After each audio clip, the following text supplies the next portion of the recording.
जब से दुनिया ने कोविड पेंडेमिक को झेला है तब से दुनिया में कोई भी नया वायरस आता है तो दुनिया एकदम सतर्क हो जाती है। ऐसा ही कुछ सामने आ रहा है मंकी पॉक्स वायरस को लेकर। मंकी पॉक्स वायरस क्या है तथा ये कहां से शुरू हुआ तथा अभी इसकी क्या स्थिति है, जानने की कोशिश करते हैं इस वीडियो में। नमस्कार दोस्तों, मैं हूं Devansh Chandra.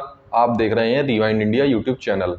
Now to the growing concern over the monkeypox virus. Nearly 100 cases of monkeypox have been reported in several parts of the world.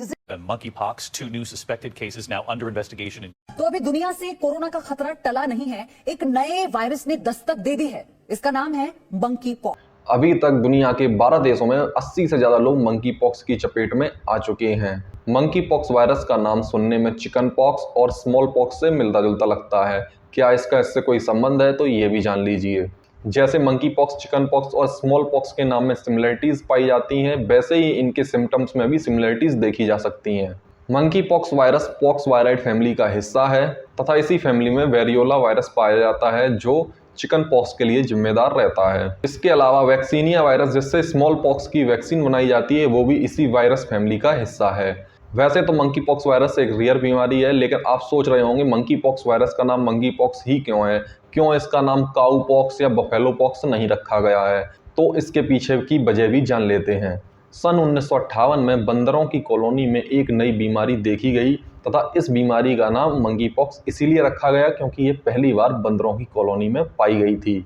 अब आपके दिमाग में ये सवाल उठने लगा होगा, जब बीमारी बंदरों की है तो फिर इंसानों को क्यों हो रही है। इंसानों में मंकी पॉक्स का पहला वायरस सन 1970 में डेमोक्रेटिक रिपब्लिक ऑफ कॉन्गो में देखा गया था, जो कि एक सेंट्रल अफ्रीकन कंट्री है तथा इसी के बाद ये बीमारी सेंट्रल अफ्रीका के साथ साथ वेस्टर्न अफ्रीका में भी फैलने लगी और इंटरनेशनल ट्रैवल के साथ दुनिया के बाकी हिस्सों में फैली। जैसे चीन का कोरोना वायरस दुनिया के बाकी हिस्सों में इंटरनेशनल ट्रैवल के साथ ही फैलना शुरू हुआ था, ठीक वैसे ही ये बीमारी भी इंटरनेशनल ट्रैवल के साथ दुनिया के बाकी हिस्सों में पहुंच गई है।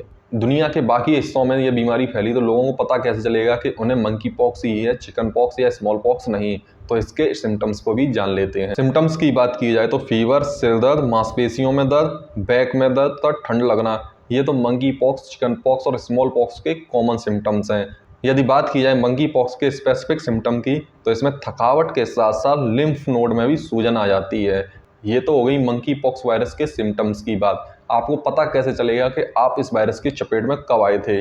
इन्फेक्शन के बाद सिम्टम्स के दिखने का समय को हम इंक्यूबेशन पीरियड कहते हैं, जो कि इस वायरस का 7 से 14 दिन माना जाता है। यदि कोई व्यक्ति मंकी पॉक्स वायरस की चपेट में आ जाता है तो इसके शरीर पर कैसी बीमारी होती है आप स्क्रीन पर देख सकते हैं। आपने मंकी पॉक्स वायरस के बारे में जान लिया, सिम्टम्स के बारे में जान लिया और इससे होने वाली बीमारी को भी जान लिया, लेकिन ये मंकी पॉक्स इंसानों तक पहुंचता कैसे, इसके बारे में भी बात करते हैं।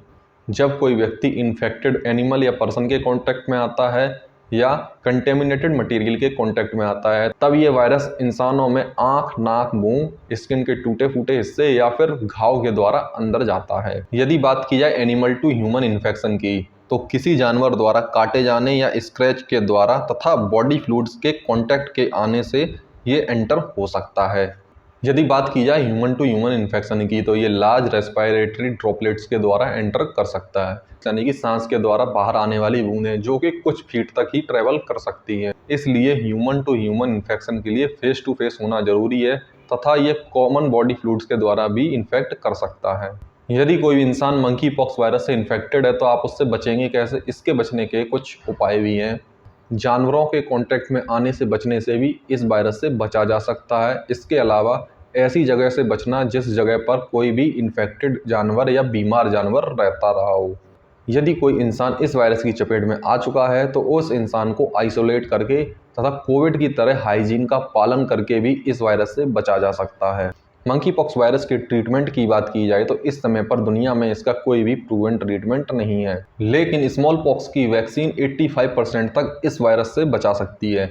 स्मॉल पॉक्स की वैक्सीन के साथ साथ एंटीवायरल और VIG के द्वारा भी बचने की संभावनाएं बताई गई हैं।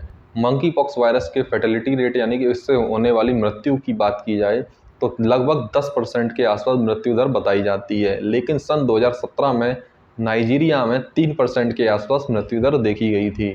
मंकी पॉक्स वायरस से इन्फेक्ट होने वाले लोगों की बात की जाए तो इसमें 86% से भी ज़्यादा यंग चिल्ड्रन मिले हैं।